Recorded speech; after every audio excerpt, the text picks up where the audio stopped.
Ang pag-uusapan natin sa pagkakataong ito ay ang pagiging saserdote ng bawat mananampalataya na kabahagi sa kaharian ng Diyos at sa Iglesia ng Panginoon Kristo.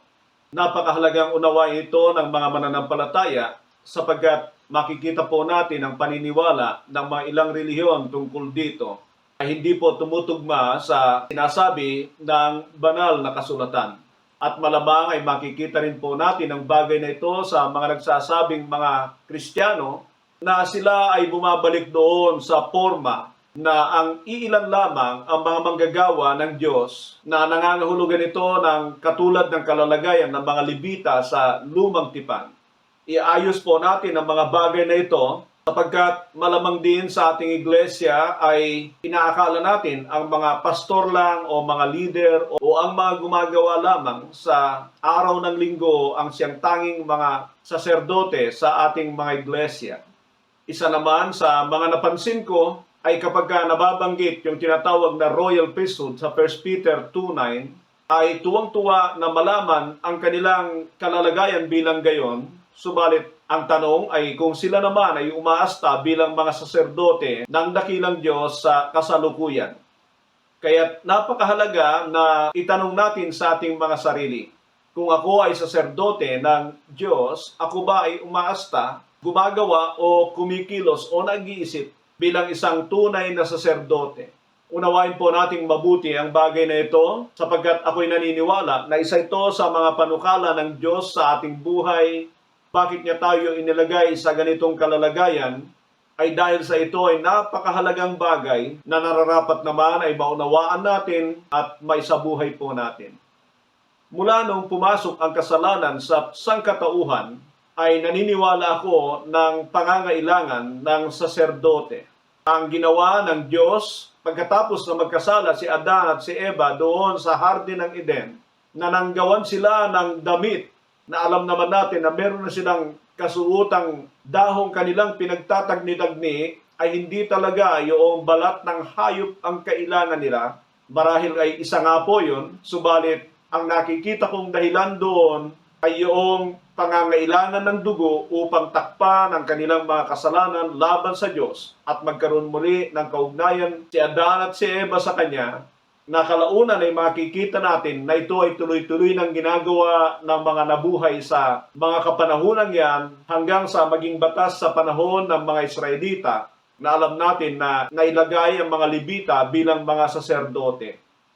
Nais ko pong basahin sa inyo ang sinabi po ng Genesis 3:21 at 22. The Lord God made garments of skin for Adam and Eve and clothed them. And the Lord God said, the man has now become like one of us, knowing good and evil. So diyan po ay sinama ko ang verse 22 para makita natin yung sinabi ko na bakit sila kailangang damitan pa samantalang nung panahon na yan ay meron silang mga pinagtagni-tagni ng mga dahon ng puno upang protection nila o comfort nila sa kanilang katawan. Subalit ako'y naniniwala na ang tunay na kailangan ng dalawang ito ay walang iba kundi ang pansamantalang solusyon sa kanilang kasalanan, walang iba kundi ang dugo ng hayop na yon na pinadana. Pero isang bagay na nais kong makita natin dito ay yung komunikasyon na ginagawa ng Diyos. The man has now become like one of us. So meron pong komunikasyon na nangyayari rito. Sino sa kanila, Ama, Anak o Espiritu Santo ay hindi po nababanggit. Subalit ang paniniwala ko po rito, doon sa naghain ng dugo at ginawang panakip ang balat ng hayop na yon, ang paniniwala ko po ay walang iba kundi ang anak ng Diyos. At yan po ay aking patutunayan sa inyo mamaya. Ang isa sa mga kahulugan ng pagiging saserdote ay ang pagiging lingkod. Subalit ang isa rin sa kahulugan nito ay ang tagapamagitan. Namamagitan siya sa Diyos at sa kasatao, na kalaunan ay makikita natin ang kalalagayan niyan sa mga saserdote. Unang-una po na nais kong pag-usapan natin ay yung evolusyon na nangyari sa pagkasaserdote. Mahalaga ang bagay na ito para ma-establish po natin kung bakit dumating sa punto na ang mga mananampalataya ng Panginoon Kristo ay pumasok bilang mga saserdote ng Diyos. Alam natin ang kwento tungkol kay Cain at Abel nang sila ay dumating sa punto ng paghahandog, ay nangangahulugan po ito ng pag-aasta bilang mga saserdote. Subalit kung sila lamang ang naghahandog para sa kanilang sarili, sapagkat tila wala pa naman silang pamilya sa panahon na yan, ay nangangahulugan ng pagiging personal pa lamang ng pagkasaserdote. Isang bagay pa na makikita natin dyan, at marahil ay may tatanong natin, saan ba natuto ng ganito ang magkapatid na ito? At ako'y naniniwala na itinuro sa kanila ni Adan sapagkat ito ay ginawa ng Diyos para sa kanya. Malamang ay sinabi ng Diyos ang pangangailangan ng dugo upang ipantakip sa kanilang kasalanan na kalaunan ay bilang mga anak ng nahulog na si Adan, si Cain at Abel ay naghahandog na rin ng para sa kanilang mga sarili. So ang unang-unang nais kong ipunto diyan sa inyo, sa evolution of priesthood is that the priesthood from the beginning is personal. Wala nitong gumagawa para sa kanila. Mabuti si Adan sapagkat katulad ng sinabi ko ay malamang ginawa ng anak ng Diyos para sa kanya. Subalit para kay Cain at Abel, ay ginawa nila ito para sa kanilang mga sarili.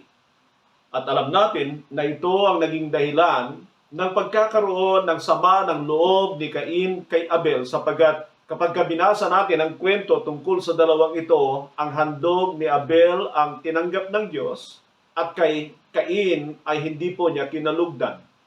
Isa po sa nakikita ko sa paraan ng paghahandog na yan ay yung tungkol sa pag-abot sa ninanais ng Diyos. Malamang ay natutunan ni Abel na kailangan ng dugo para sa pagtatakip ng kasalanan, bagay na hindi ginawa ni Cain para sa kanyang sarili. May mga naririnig po ako na mga katuruan tungkol sa dahil kasi yon ang meron si Cain sapagkat siya ay nagtatanim samantalang si Abel ay nag-aalaga ng hayop. Subalit ako'y naniniwala na hindi niya concern na gawing itama ang kanyang handog. At yan ay nagpapaalala po sa atin ng kahalagahan ng pag-abot sa pamantayan ng Diyos. Pagkatapos po ng pagiging personal na saserdote, ang susunod na makikita natin ay tungkol sa mga ama na naghahandog sa kanilang mga pamilya. Unang-una po siguro na nais kong banggitin sa inyo ay ang tungkol sa paghahandog ni Job sa kanyang mga anak. Sapagkat tayo ay naniniwala na ang kapanahunan ni Job ay bago dumating ang malaking baha. Pero makikita na natin ang kanyang ginagawa na paghahandog para sa kaniyang mga anak. Sabi po ng Job 1:5, when a period of feasting had run its course, Job would make arrangement for them to be purified. Early in the morning, he would sacrifice a burnt offering for each of them, thinking, perhaps my children have sinned and cursed God in their hearts. This was Job's regular custom. So si Job po ay regular na naghahandog sa kanyang mga anak na nagpapasasa sa kayamanan ng kanilang ama. Subalit si Job ay hindi po kinakaligtaan ng paghahandog para sa kanila. I mean, mga kapatid, he is acting as a priest for his family. Later on, ang bagay na ito ay makikita rin natin na ginawa ni Noe pagkatapos ng malaking baha. Siya rin po ay naghandog sa Diyos at sa Genesis 8:20, ganito ang sabi niya, then Noah built an altar to the Lord, and taking some of all the clean animals and clean birds, he sacrificed burnt offerings on it. At kung titingnan po ninyo, na pagkatapos niyan ay kinulugdan po ng Diyos ang kanyang hain. Ako'y naniniwala na hindi lamang po ito para sa kanyang pamilya, kundi maging para rin sa kanya. At ito ay paraan ng pagsamba nila sa pasimula. Sa Genesis 13:18 ay mababasa naman natin si Abraham na sinabi, so Abraham went to live near the great trees of Mamre at Hebron, where he pitched his tent.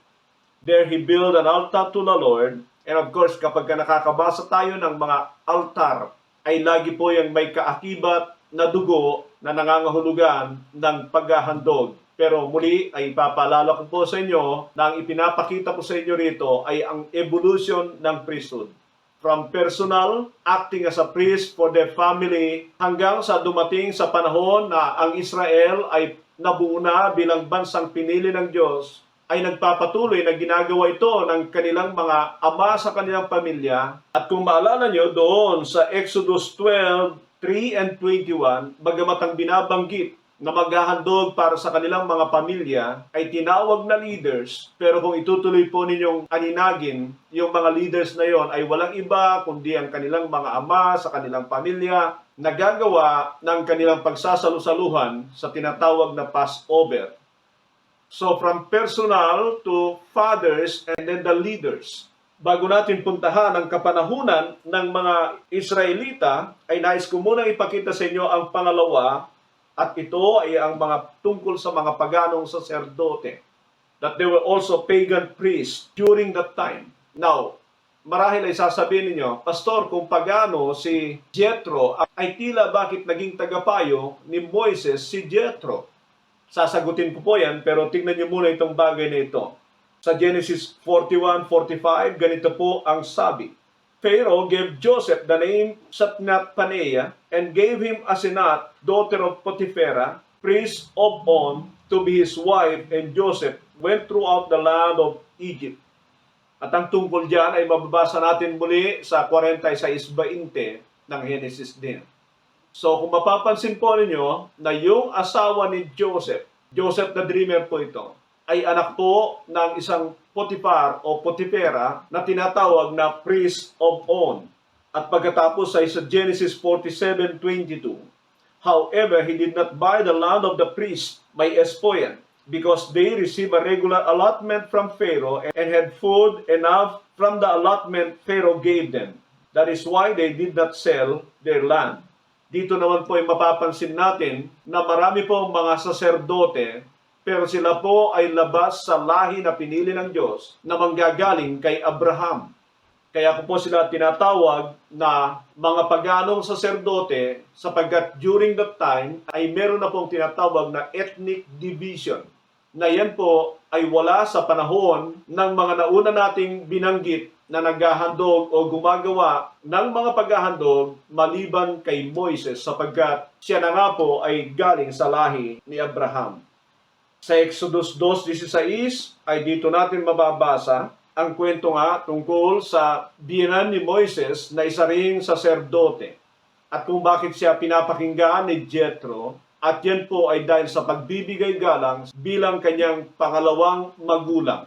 Jethro was his father-in-law and he must have to obey him, show respect to him. Pero kung pag-aaralan po ninyo ang buhay ng dalawang ito, lalo na doon sa kanilang mga naging sitwasyon kalaunan, na tila akala natin ay maganda ang mga pagpapayo ni Jethro at ang paghahangad naman nito ni Moises na kailangan niya siya sa kanilang paglalakbay doon sa disyerto, yun ang kanyang kahilingan sa kanya, ay nais ko pong sabihin sa inyo na yun po ay hindi maganda sapagkat yun ay pag-reject sa pangunguna ng Diyos sa kanila, lalo na ang banal na Espiritu sa ilang.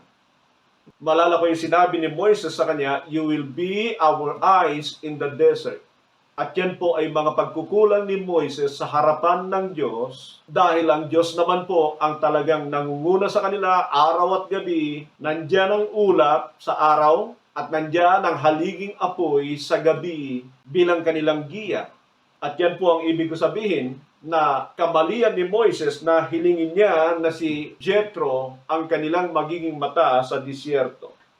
Nang may labas ng Diyos ang mga Israelita sa Ehipto, may tawid sila sa dagat na pula at bilang naging bansa, isang kaharian ay kailangang ibigay sa kanila ng Diyos ang kanyang mga kautusan. Yan din po yung pagkakataon na ginagawa ng Diyos ang opisyal na pakikipagtipan sa kanila. Sila ay may tipan kaugnay sa kanilang mga ninuno na si Abraham, Isaac at Jacob, subalit bilang isang bansa ay wala pa. At yan ay makikita natin sa chapter 19 and 20 na opisyal na ibinibigay ng Diyos o sinasabi ng Diyos ang kanyang pakikipagtipan sa kanila. And as people of the kingdom, ay alam natin na sa chapter 20, binigay sa kanila ang law, moral law. At kung itutuloy ninyong basahin hanggang chapter 24, lahat po yan ay kautusan, pero tuloy-tuloy po na nagbibigay pa rin ng Diyos ng mga batas sa kanila bilang isang bansa. Pero nais ko pang ipakita sa inyo na yung original na plano ng Diyos para sa Israel ay nabanggit po sa Exodus 19:5 and 6. Pakinggan po ninyo.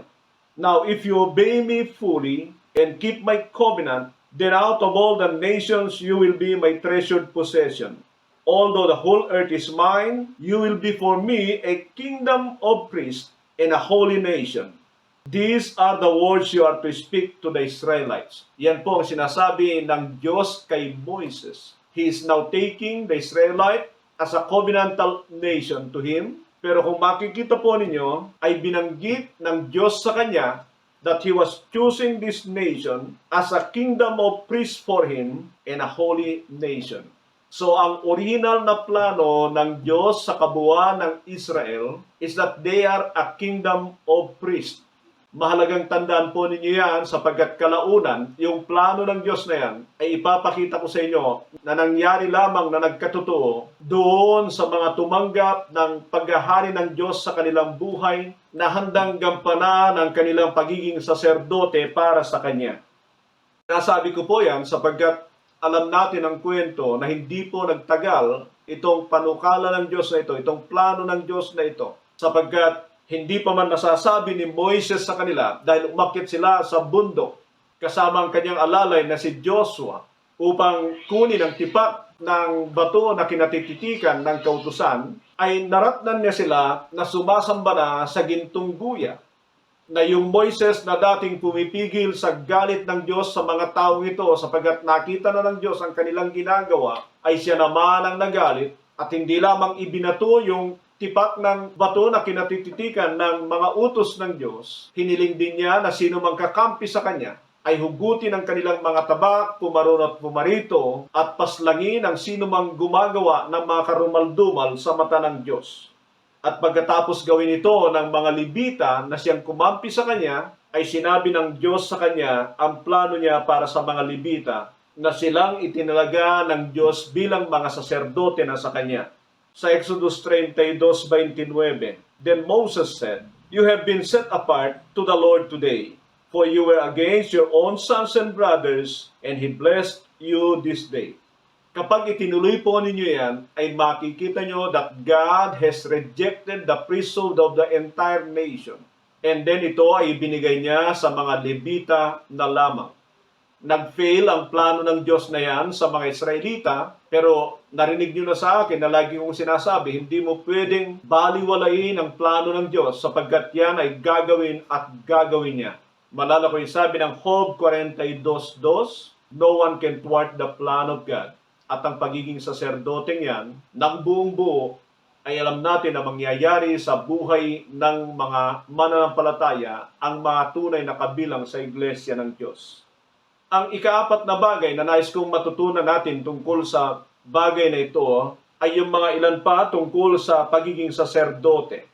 Ito po yung mga hindi ko nababanggit doon at malamang ay excited kayo mapakinggan ang tungkol kay Melchizedek. Sabi po sa Genesis 14:18 hanggang 20, Then Melchizedek, king of Salem, brought out the bread and wine. He was a priest of God Most High.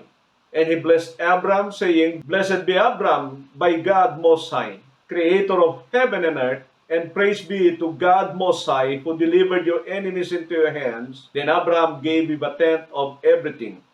Dito po natin unang mababasa ang tungkol kay Melchizedek, na pagkatapos magtagumpay si Abraham sa pakikipaglaban sa 4 na hari na gumapi sa 5 hari, at bumihag kay Lot at ang kanyang buong sambahayan at mga ari-arian, ay doon po siya sinalubong ng Melchizedek na ito.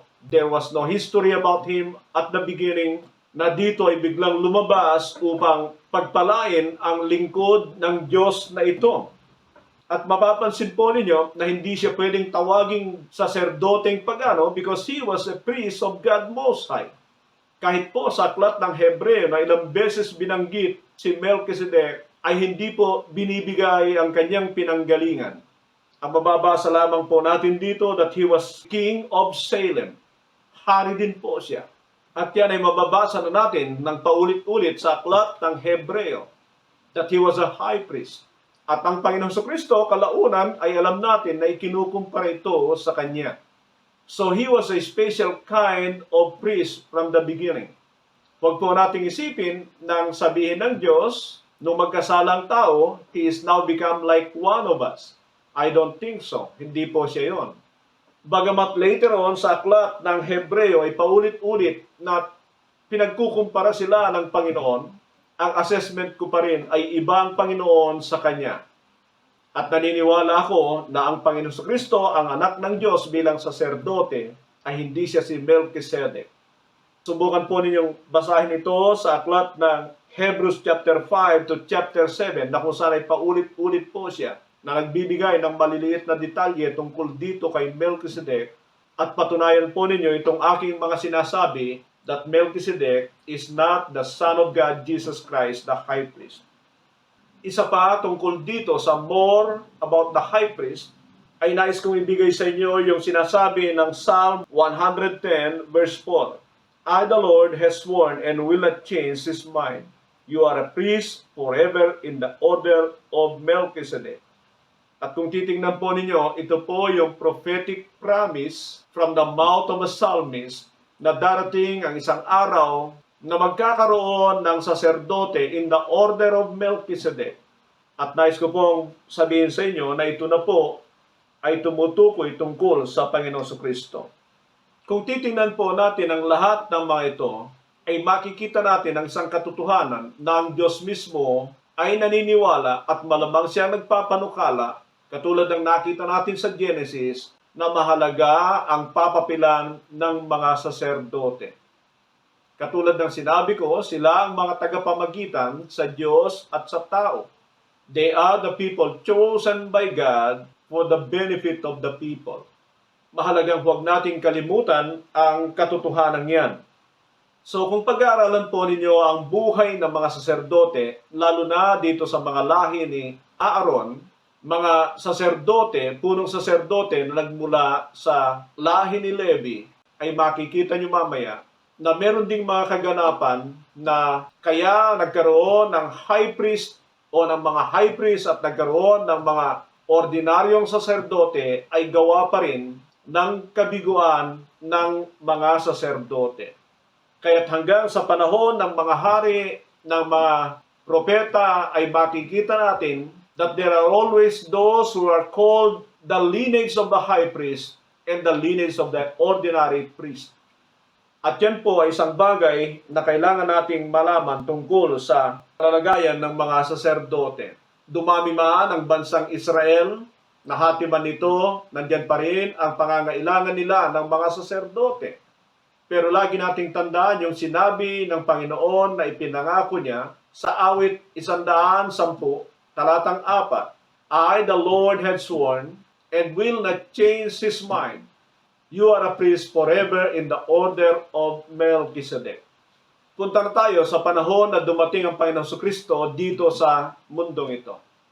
At tandaan muli natin ang lagi kong sinasabi na yung panahon ng Panginoong Kristo is the time of transition. Siya ay nasa bansang Israel, humuhubog siya ng mga Hudyo na kanyang alagad na kalaunan ay isusugo niya sa mga bansa. Nabubuhay siya sa ilalim ng kautusan ni Moises pero nag-i-introduce siya ng kanyang mga batas. At alam natin na itong dalawang ito, si Moises at ang Panginoong Kristo, there are much of comparison about them. And Moses was the shadow and Jesus is the reality. Sa palagay ko, sa panahon ng Panginoong Kristo, when He inaugurated the new covenant, na pinangunahan niya ang paghahati-hati ng tinapay, yan ay observation ng Passover. He was then leading as a leader and likewise as a priest for his chosen ones, sa kanyang mga alagad. Sinasabi ko yan, mga kapatid, sapagkat sa panahon na yan, ay hindi pa po na itatatag ang new covenant, na yan ay nangyari lamang sa langit pagkatapos ng Panginoon ay namatay, muling nabuhay at umakyat sa langit, dala niya ang kanyang dugo at inihandog niya ito doon sa templo, ay doon po nangyari ang pakikipagtipan. Sinasabi ko po ang bagay na ito sapagkat kailangan munang mangyari ang pakikipagtipan at sa gayon ay mangyayari ang pagpapanibagong saserdote. Although inihahandog niya ang kanyang dugo acting as a priest sapagkat walang ibang gagawin nito para sa kanya, because he was the high priest of the high priest, and no one could ascend to heaven before him. I mean, mga kapatid, mula sa mga patay, at doon ay walang katanggap-tanggap na saserdote sa Ama, ay siya po ang umasta bilang saserdote para sa kanyang sarili. And so he acted personally, but of course, para sa benepisyo, not only for Israel now, but for the entire world. At diyan ay makikita natin na ibinabalik ng Panginoon ang plano ng Diyos, ang nais niya na magkaroon ng kingdom of priests.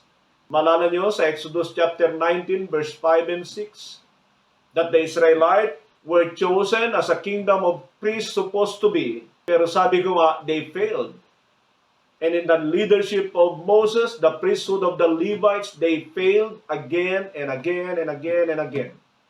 Now, after that, na may handog ng Panginoon ang kanyang banal na dugo doon sa templo sa langit, ay tinanggap na rin ng Diyos ang bagong tipan, new covenant, sa pamamagitan niya.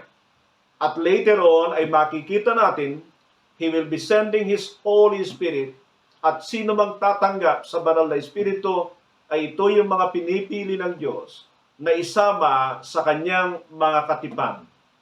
They are the covenantal people of God. They are the member of the church of God. They are the members of the kingdom of God, the member of the kingdom of priests, with the Holy Spirit to help them. So Christ from them was accepted as a high priest. At siya po yung high priest na hindi na papalitan because he was called to be a priest in the order of Melchizedek forever. At ang pagpasok ng Panginoon Kristo bilang saserdote is the ceasing of the priesthood of the Levitical priesthood. At alam niyo ang katotohanan tungkol diyan, that even the Jewish people cannot insist that they alone are the chosen people of God. Ibinalik na ng Diyos ang kanyang paghahari sa buong mundo sapagkat nagapi na ng Panginoon ang diablo sa pamamagitan ng kanyang pagsasakripisyo, muling pagkabuhay. Subalit, bagamat sinabi ko na buong mundo, ay e-epekto lamang ito doon sa magtataglay ng Espiritu ng Diyos na nangangahulugan na sila ang mga pinili ng Diyos. So the priesthood has been shifted from their own. Nabago na ang pagkasaserdote, na nangangahulugan ang Panginoong Hesukristo ang saserdote at bawat tumatanggap ng Espiritu ng Diyos, not only as the covenantal people of God, but also the anointed for service, ay sila na ang magiging saserdote ng Panginoon. Nais ko pong sabihin sa inyo ang ganito, mga kapatid. Hindi ko po babasahin yung nasa Exodus chapter 29, pero nandyan po ang ordination ng mga lahi ni Levi bilang mga saserdote. Tingnan niyo ang katotohanan ito. They were the chosen people through the lineage of Abraham, but to become a priest, they must have to be ordained. At sa ordination na yan, ay meron po yung proseso. Naghahandog sila ng mga hayop para sa kanilang mga oordinahang saserdote. Tandaan natin na yan ay nasa Old Testament, Old Covenant, and they needed an atonement for their sins, but it's not the blood of Christ, but only the picture from the animals. Pagkatapos ng paghahandog para sa kanila, sila ay lilinisin at pagkatapos ay bubuhusan ng langis as the symbol of anointing, and then mula diyan, they were already consecrated as a priest for God. Ganyan ang proseso ng pagkasaserdote ng mga Levita. At malalaban ninyo na ang ating proseso ng born again ay kailangan natin sumampalataya sa Panginoong Kristo, magsisi, magpabautismo at tumanggap ng banal na Espiritu para tayo ay totoong na born again. At kung ikukumpara natin sa Exodus chapter 29 at yung proseso ng born again experience natin ay nangangahulugan na dyan din po tayo itinatalaga ng Diyos bilang mga saserdote. Ang ipinupunto ko po dyan, mga kapatid, ay kapag hindi tama ang proseso ng born-again experience ng isang tao, ay peke ang kanyang pagkasaserdote para sa Diyos. Kaya ako'y pinaliwanag sa inyo kanina ang mga tungkol sa mga paganong saserdote at yan ay makikita natin sa ating kapanahunan sa pamamagitan ng mga peking born again. When you are acting as a priest, serving God, without the genuine experience of being anointed by God, na nangyari sa ating born again experience, then it is a paganic priesthood. There are a lot of paganic priesthood even today. May mga cult, occult, pero higit sa lahat na iwasan natin ay yung mga inaakala natin na naglilingkod sa Diyos, na hindi po totoong na born again. Sigurado ko po kung ano-ano ang gagawin yan sa ubasan ng Panginoon, sa kaharian ng Diyos. Sa ngayon ay nais ko pong basahin sa inyo ang Hebrews 7:12. Sinabi po diyan, "For when there is a change of the priesthood, there must also be a change of the law." Itong mga sinasabihan ng author ay mga Hudyo, kung hindi sila na born again, hindi sila sumampalataya sa Panginoong Kristo, napakasakit niyan para sa kanila. Sapagkat ang lahat ng yan ay magpapasimula sa covenant. When you change the covenant, everything will be changed. O sabihin na natin, nangyari na yan. Nangyari na nasa new covenant na tayo, at kapag ka nandyan tayo, nangyari na napalitan ang priesthood, nangangahulugan, na mapapalitan din ang mga kautusan. So when we are in the new covenant, the high priest is Jesus Christ. The Mosaic law was replaced by the Messianic law, and the Levites was replaced by the believers, the genuine members of the Church of God. For when there is a change of the priesthood, there must also be a change of the law. Naniwala ba kayo na hindi na ito panahon ng mga Levita? Kung sasabihin natin, nag-e-exist pa rin sila, yun ang ginagamit natin sa Old Testament, Old Covenant, then hinahalo natin si Kristo kay Moises. Pinag-halo-halo natin sila. And that is like putting old wine to the new wineskin, or putting new wine to the old wineskin na sinabi na parehong masisira. Sinasabi ko ito sapagkat katotohanan po, mga kapatid, na napakarami, although they claim to be under the priesthood of Jesus Christ, and then being under the law of Moses, napakagulo po niyan. Alam niyo, napakasimple po ng sinasabi kong ito, pero ang totoo ay marami ang masisira ang kanilang pananampalataya sa ganyang hindi maayos na pagtuturo sa mga bagay na ito. Imagine, you are under the new covenant, under the priesthood of Christ, under the law of Christ, and not knowing the law of Christ, and living under the law of Moses, and claiming the promises of Moses, because those are all for this world. Ang mga pangako kay Kristo ay hindi pa natin natatanggap sa ngayon, pinagsasakripisyohan pa natin, at isang bagay ang sigurado ko na may kukonek natin, pag ang tao ay hindi totoong na born again, ang kanyang hangarin sa mundong ito ay mga bagay sa mundong ito. Nakatuon ang kanyang mga isipan dito, at tutugma siya doon sa mga pangako sa tipan ni Moises. Nababanggit ko ang lahat ng ito, mga kapatid, because we need to understand about all these things as a priest. Ilagay natin sa ating kaisipan na kapag tayo ay tinatawag na saserdote, kalakip po niyan ang paglilingkod sang-ayon sa kalooban ng Diyos. Kapag pinaglingkuran ng mga saserdote ang Diyos na hindi ayon sa kanyang kalooban, matutulad sila sa mga anak ni Aaron. Basahin po ninyo yan at makakakuha kayo ng aral na itong mga taong ito, they were special people for God, they were Levites, children of Aaron, they were Nadab and Abihu, who served in the temple, serving God in a manner not according to His will, and they were killed by God. Pinatay sila ng Diyos. Leviticus chapter 10, verse 1 and 2. At yan ay magandang paalala sa atin because nakakakuha tayo ng aral sa kanila sapagkat yung mga prinsipyo diyan ay pinananatili ng Diyos. I think sa Romans chapter 15 verse 4. Magbabasa pa rin po ako sa Hebrews chapter 7 verse 21 to 24. But he became a priest with an oath when God said to him, "The Lord has sworn and will not change his mind." That is quoting from Psalm 110 verse 4.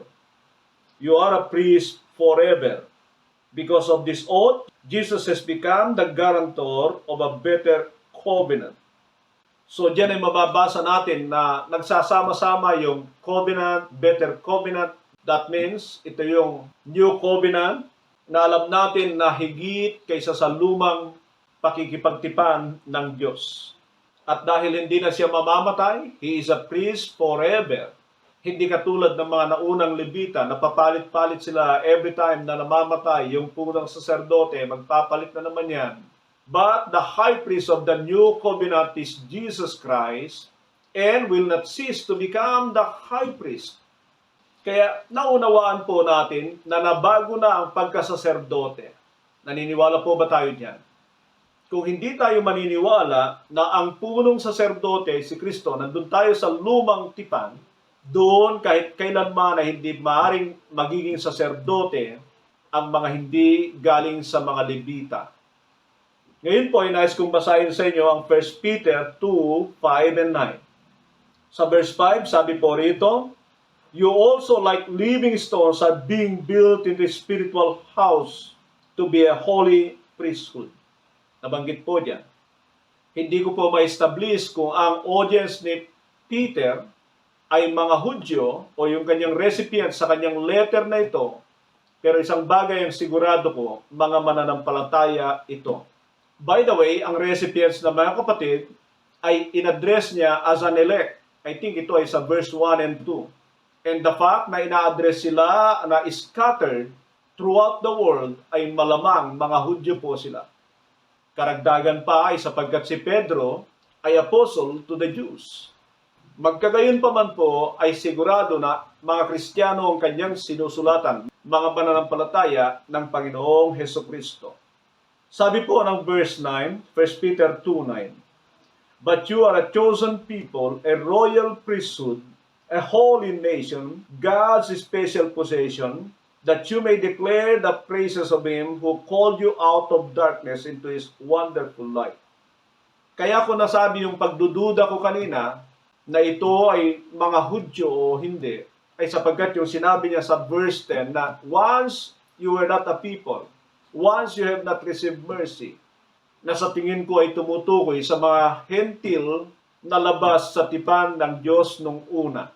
Muli, ganun pa man ay sinasabi ko na ito ay mga mananampalataya ng Panginoon Jesucristo. Pero tingnan po natin itong sinasabi niya sa mga taong ito. "But you are a chosen people, a royal priesthood." A royal priesthood is more than just a priesthood. They are royal because they are connected to Jesus Christ. Hindi kay Levi, hindi kay Aaron, hindi kay Moises. Konektado sila sa Panginoon Jesucristo. Nais ko lang pong isipin ng ganito, mga kapatid.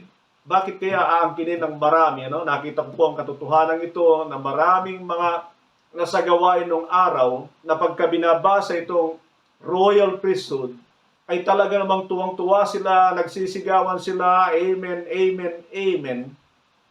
Pero mga pangako kay Moises ang kanilang nagugustuhan at pinanghahawakan at mga inaasam. Sana po ay nakukuha ninyo ang ibig ko sabihin. At yan po ang isang bagay na nakakalungkot. And I believe that is a rejection of Jesus Christ. Hindi ganyan ang Panginoon at ang kanyang mga alagad. Ito po ang kahalagahan ng pag-aaral din sa mga doctrines of the apostles. At mapag-ugnay-ugnay natin ng maayos ang lahat ng mga mahalagang kaalaman tungkol dito. Naalala ko mga kapatid, yung pangako ng Diyos kay Moises para sana sa kabuuan ng Israel. A chosen people for me, a holy nation, a kingdom of priests. Ngayon ay makikita natin na dito ay ibinabalik na yung hangarin ng Diyos, yung plano ng Diyos na magkaroon ng kingdom of priests for Him. Nais kong basahin itong Revelation 1:6. "To Him who loves us and has freed us from our sins by His blood," that is Jesus Christ, "and has made us to be a kingdom and priest."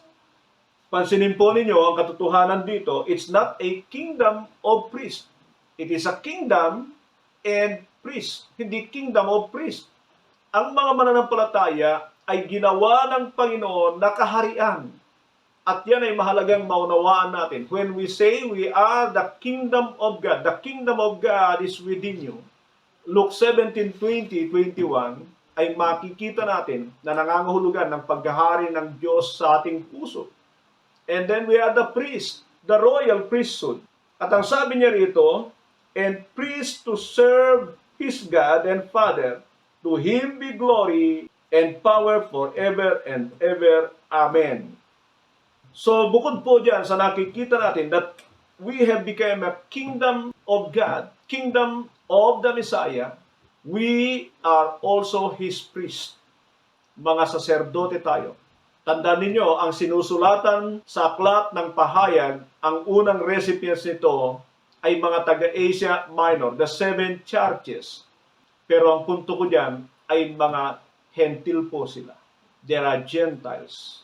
So ang tinutukoy dito ay hindi na mga Hudyo, pero naniniwala ako na kasama natin sila, lalo na yung mga mananampalataya, and we are the priest to serve His God. Tandaan niyo po ang katotohanan ito. Hindi ka pwedeng tawaging priest, saserdote, na walang ginagawa. Nakakalungkot naman po ang maraming Kristiyano. They wanna be called a member of the royal priesthood at hindi nila alam kung ano ang kaakibat ng pagiging saserdote. Priest means to serve. Tanungin kita, ano naman ang ginagawa mo? However, mga kapatid, we are not talking here about the 4 corners of our buildings. Nang ibinalik ng Diyos ang pagkasaserdote sa mga mananampalataya, ang target niya ay buong mundo. Kung naniniwala tayo na na-restore yung plano ng Diyos ng Kingdom of Priest na plinano niya sa Israel para sa mga bansa sa panahon na yan, hindi lamang para sa kanilang sarili, naging para lang sa kanilang sarili nung na-reduce ito sa mga Levita. Subalit kung naniniwala tayo na na-restore ito sa pamamagitan nating mga mananampalataya from all nations, then we are here not only to serve the 4 corners of our buildings, but to serve the entire world. Kung titingnan natin ang kabuuan ng ginagawa ng mga saserdote sa banal na kasulatan, they were interceding for people, they were teaching the Word of God, and they were serving people. Bagamat tandaan po natin na ang ating mga gagawing paglilingkod ay sang-ayon sa ating mga kaloob. But we also have some abilities na pwede nating gamitin para sa sanlibutan. At dapat nating tandaan yung sinabi niya, to Him be glory and power forever and ever. Amen. We are called to become the priests of God Most High for His glory. Kaya delikado po tayo kapag hindi tayo nakakapagbigay ng kaluwalhatian sa Diyos sa pamamagitan ng paglilingkod ng isang saserdote. Sa Revelation chapter 5 verse 9 and 10, and they sang a new song saying, you are worthy to take the scroll and to open its seals, because you were slain, and with your blood you purchased for God persons from every tribe, language, people, and nations.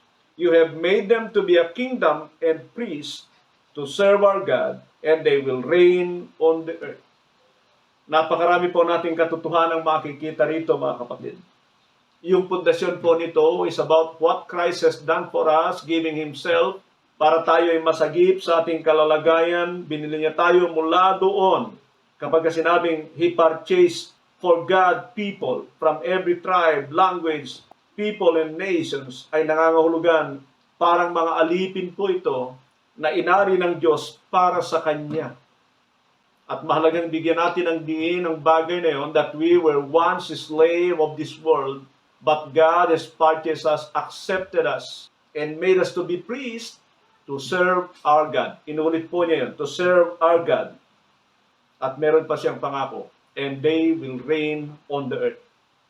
Malala ko yung sinabi ng 2 Timothy, now if we die with Him, we will also reign with Him, na nangangahulugan na sakripisyo po ang kalalagayan natin pansamantala sa mundong ito, pero sa dulo nito ay pag-aani ng kaginhawaan at kagalakan sa walang hanggang kaharian ng Diyos.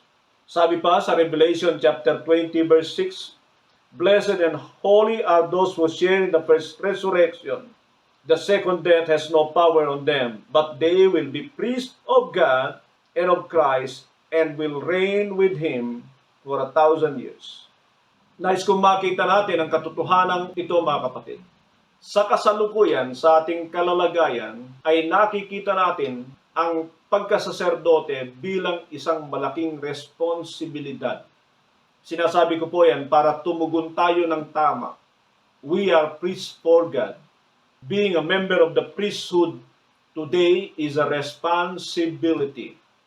Pero dapat ay wala tayong pangingimi na gumawa, maglingkod, kung alam natin kung gaano kahalaga ang ginawa ng Diyos sa atin, that we were snatched from the fire and has given this privilege to serve Him. We serve not because of money. Hindi yan para sa Diyos pagkaganyan. We serve not because of many physical benefits. In Christ are more better promises. Tandaan po natin ang katotohanan ito. Binibigyan ko po ng diin ang bagay na ito, mga kapatid, sapagkat mahalaga na maunawaan nga natin ang ating pagiging saserdote, that it is not a position, but a function. More of a function. Are you functioning as a priest for God? We were anointed for this service. We were gifted for this service. We are a steward of His grace, and we have an eternal inheritance. Ulitin ko po, ang ating pong paglilingkod sa ngayon ay hindi po paghahangad sa mga bagay sa mundong ito. It is more on sacrifice, sapagkat tayo ay nakatingin sa ating hinaharap, mga pangwalang hanggang gantimpala na ginawa ng Panginoon para sa atin dahil sa kanyang pagsasakripisyo. At makita natin, He has been exalted. His name is above every name. Every knee should bow, every tongue should confess. Dahil sa kanyang pagpakumbaba at naglingkod bilang isang lingkod dito sa lupa. Isang dapat nating tandaan that we have been considered the brothers of Christ. And just imagine being a child of God in His kingdom forever. Nais ko pong unawain natin, nilayin-layin po natin ang ating pagiging saserdote at nang sa gayon ay hindi po natin paghihinayangan ang ating pansamantalang pagsasakripisyo sapagkat meron pong nakalaan na mga pangwalang hanggan para sa atin. Magandang araw po, sumagana nawa ang biyaya ng Diyos sa atin. God bless us.